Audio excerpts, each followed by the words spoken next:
197. 사전. 한국 법치의 타락. 지금 한국의 법치 수준은 지속해서 쇠퇴하고 있다. 법치는 개인 자유를 가능하게 하는 틀이므로 법치가 무너지면 자유는 점차 말라서 형식적인 몰골만 남을 것이다.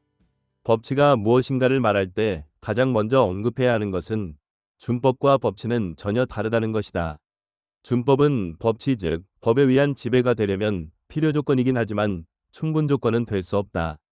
가장 쉽게 말해 법치란 자연법 사상을 존중하는 법 개념을 말한다. 그래서 법치 사상은 어쩌면 오직 영국 전통의 유물로서 영국과 미국 외의 나라에서는 이것을 제대로 이해하기 어려운 것인지도 모른다. 그러면 자연법이란 무엇인가를 먼저 알아야 하는데 이 용어는 법이란 인간 법률가가 의도적으로 만든 것이 아니라 뭔가 신의 뜻과 같이 오랜 세월에 걸쳐 형성되어 온 규칙이 있다는 것을 표현한다. 긴 인류의 여정 속에서 어떤 집단은 살아남고 그보다 훨씬 많은 집단은 쇠퇴하기를 반복하며 인류의 진화가 이루어졌다. 만년 전 농업혁명 이후 인간은 국가를 만들고 법을 만들기 시작했다. 수많은 종족은 여전히 명멸을 거듭했다. 이런 여정 속에서 어떤 국가는 쇠퇴하고 어떤 국가는 멸망했으며 소수의 국가만이 번창했다. 그 역사와 함께 진화해온 제도가 바로 자연법이다. 자연법은 개인의 재산권을 기반으로 하는 개인의 자유를 소중히 여기는 사상이다. 자연법을 소중히 여기는 국가만이 번영하고 반대로 법을 마구 만들거나 법관이 법을 제멋대로 해석하는 나라는 결국 권력자의 포갑과 변덕에 의해 나라가 패망한다. 그 나라가 민주주의를 내세우느냐 아니냐는 별로 중요하지 않다. 러시아는 권력자가 두목인 마피아 국가이고 중국은 공산당이 나라 위에 있고 당과 관계없는 일반 국민은 준 노예 상태나 다름없다. 이런 나라는 자유체제가 갖고 있는 시장 속에서의 정보 유통과 경쟁과 협력에 의해 일어나는 역동성을 도저히 따라올 수 없고 사람들은 점차 정부에 의한 분배에 목숨 거는 공짜 근성에 찌들기 때문에 장기적으로 번영할 리 없다. 이런 사정을 현실 지정학적으로 대입해보면 영국의 전통을 이어받아 자유의 국가를 세운 미국은 오늘날 세계의 패권 국가가 되어 있고 그런 체제를 적대하는 4개의 비정상 국가, 러시아, 중국, 북한, 이란은 점차 쇠퇴하고 있음을 볼 수 있다.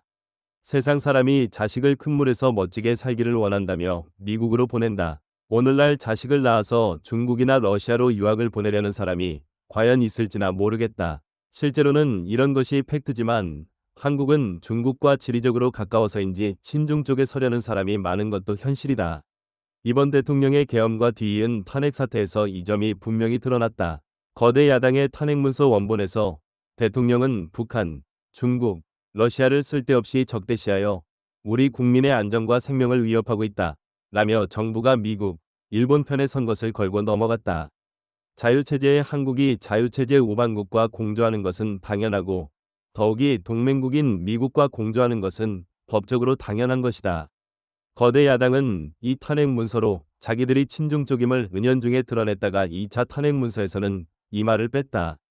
이 정치적 혼돈의 와중에 정치 권력의 영향을 받은 연예인이나 방송계 일부 인사가 자기가 친중 반미임을 드러내는 경솔함을 보이기도 했다.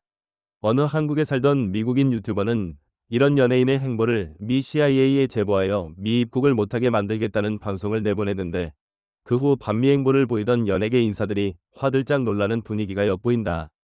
영미 전통의 나라에서는 진정한 법이란 자연법의 기초를 두어야 한다고 생각한다. 조금 더 현실적으로 말하자면 헌법 정신의 기초에서 법을 만들어야 한다고 생각한다. 이런 나라도 세월에 따라 조금씩 타락하기는 하지만 그래도 정권의 인기를 위해 자유와 재산권에 해를 끼치는 입법은 극도로 자제한다. 반면에 이런 전통의 뿌리가 허약한 나라에서는 의회가 의사봉을 두드려서 만들면 다 법이라고 생각한다. 오늘날 한국의 의회는 법도 아닌 것을 다수의 힘으로 마구 만들어서 나라의 기초를 흔들어댄다. 자당의 권력자를 방탄한다며 국가체제의 근간인 판사, 법관, 감사원장을 탄핵하는 법을 만들기도 한다. 대기업 총수를 규제한다며 총수의 지배구조를 약화시키는 법 개정은 사실상 재벌 총수의 기업하는 권리와 재산권을 역차별하는 폭력이다.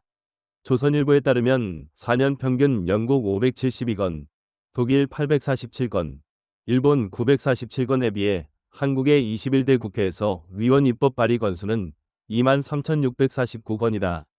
거의 난장판이라 해도 될 만한 수준임을 알 수 있다. 어떤 의도로 만드는지 뻔한 이런 쓰레기를 모두 법이라며 강제한다면 조만간 모든 대기업이 망하고 이어서 당연히 중소기업도 망하고 나라도 망할 것이다. 오늘날 우리는 민주라는 가면을 쓴 폭력의 시대를 살고 있다. 이런 것들이 진짜 법인지 가짜 법인지를 최종적으로 걸러내는 수단으로 헌법재판소 제도가 있지만 국민의 마인드가 수준 미달이면 헌법재판소는 법치 정신과 상관없는 정치의 도구가 될 뿐이다.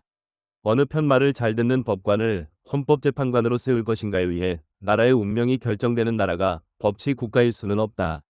조선시대의 원림 재판은 법치가 아닌 인치였다. 이런 사회에 개인의 자유나 재산권이 있을 수 없다. 조선이 망한 근본 원인도 법치 개념이 아예 없었기에 사람들이 열심히 일해서 자기 생활을 개선할 인센티브가 없었기 때문이다. 비록 인치의 수준은 아닐지라도 민주의 가면을 쓰고 있지만 다수에 의한 횡포에 지나지 않는 문서를 법이라며 양산하는 나라, 법을 민중혁명의 도구처럼 타락시키는 나라는 이직 법치 국가가 아니다. 오늘날 한국 의회가 만드는 수많은 법 중에서 진정한 법에 해당하는 것은 과연 얼마나 되겠는가? 나에게 이제 한국에서 민주주의를 내세우면 반헌법적, 즉 사회주의, 공산주의로 가자는 말로 들린다. 그래서 나는 요즘 민주라는 말은 잘 안 쓰고 대신 자유공화애국이라는 말을 좋아한다.